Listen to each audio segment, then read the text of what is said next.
Good afternoon. Welcome to this session on AI at a Crossroads. Progress comes with responsibility, where we'll be looking at the profound impact of artificial intelligence and exploring its transformative potential, whilst also addressing its critical challenges that accompany the rapid growth.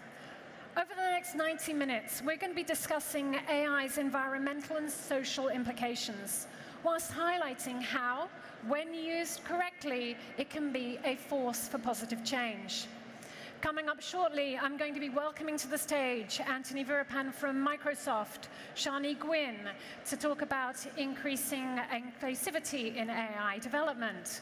We'll then have a panel looking at how AI can drive positive societal change. And we're going to be exploring this in 3 different sectors: research with the CNRS, healthcare with GSK, and social services with Bayes Impact.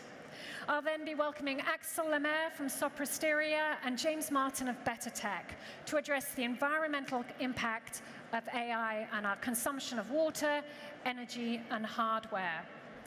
First, though, let's set the stage. Let's start with a video address from UNESCO and from Mexico's candidate for the position of UNESCO Director General, Madame Gabriela Ramos. Dear colleagues, dear friends, we are living through a transformation that is not only profound, it is incredibly fast-moving.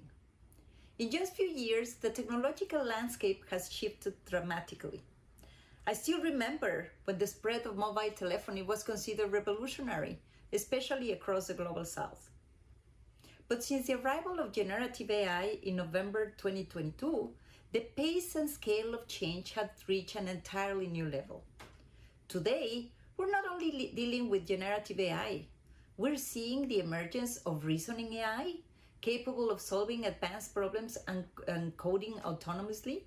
Agentic AI systems are becoming able to perform complex tasks that once required entire departments, like managing corporate accounting or automating logistic chains. And this is not science fiction. It's a reality. It's a transformation that is not just technological, it's financial, it's organizational, it's structural. Initially, these advancements were concentrated in the hands of few players with deep pockets in the US, in China, in the UK. Now we see models like DeepSeek being developed using less energy and less money. And the recent open source AI dynamics are contributing to trigger another turning point, one where a broader range of actors can engage in the development, deployment, and even governance of these systems. The core issue is not simply what these technologies can do, because we all marvel. The real question is what they can do for us and what society wants them to do. This is a societal conversation, it's not a technological one. AI does not follow an unstoppable destiny that is separated from us.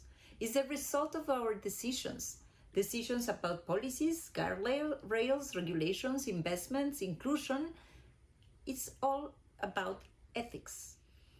And the danger is not just technological failure, it's a social cost of disruptions, labor market instability, inequalities, privacy violations, algorithmic biases, environmental degradation, and the use and abuse of our data, which reflects the way we act, we think, and live. What we need is a smart, context-sensitive, and effective public policies. Some countries are ready to leap forward with advanced infrastructures. Others are still building foundational capacities. And this is why I commend the work that UNESCO has been doing with the Ethics of AI recommendation and the Readiness Assessment methodology, an initiative that I was actually proud to lead during my time as Assistant Director General. And today, as Mexico candidate for the UNESCO Director General, I remain fully committed with the principles of inclusive, ethical, and human-centered governance that so many institutions, including also the OECD, where I was also working, have championed. And the fact that now we have 70 countries around the world doing the RAMs and more with the UNDP doing their assessment tools is proof that tailored, context-aware strategies are not only possible but needed. We need this contextual information and strategies, but we also need to work with the major platforms like the G20, the G7, the AI Action Summit in France, where these discussions are delivering possible solutions, and where in my time as Sherpa of these groups, I could see how much institutions like the OECD or like UNESCO can provide with evidence and with inputs to deliver for good in their outcomes. We have, for example, the G7 Toolkit for AI in the public sector that was translating the principles of ethics into actionable policies to leverage AI to improve the efficiency of internal operations, the effectiveness of policy making, and the responsiveness of public service, and overall accountability and transparency. Or, for example, the Toolkit for Artificial Intelligence and Readiness and Capacity Assessment, which is an analysis of the way the public services leverage AI, and what are the drivers and what are the obstacles that we need to address. And so we are really proud that we have launched these reports, as we are proud to have contributed to the G20 Osaka Summit, where the US OECD principles inform the G20 AI principles. We need all hands on deck. And this confirms that AI can do a lot for us if it's ethical, if it is sustainable, and if it is inclusive. And this is why it's so important, more than ever, not to forget about some data that we need to address. Only 22% of AI professionals are women, and this is not acceptable. We're just reproducing the gender gaps.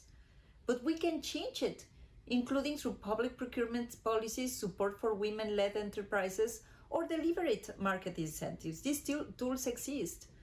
They are called well-designed inclusive policies. And so again, my message is, let's not think what AI can do for us. Let's ask us, what do we want AI to do for us, for our societies, for our problems, for our ambitions, for our dreams? And let's build the ethical frameworks, empower governments, and give people the skills they need to make this transition work for themselves and for the common good.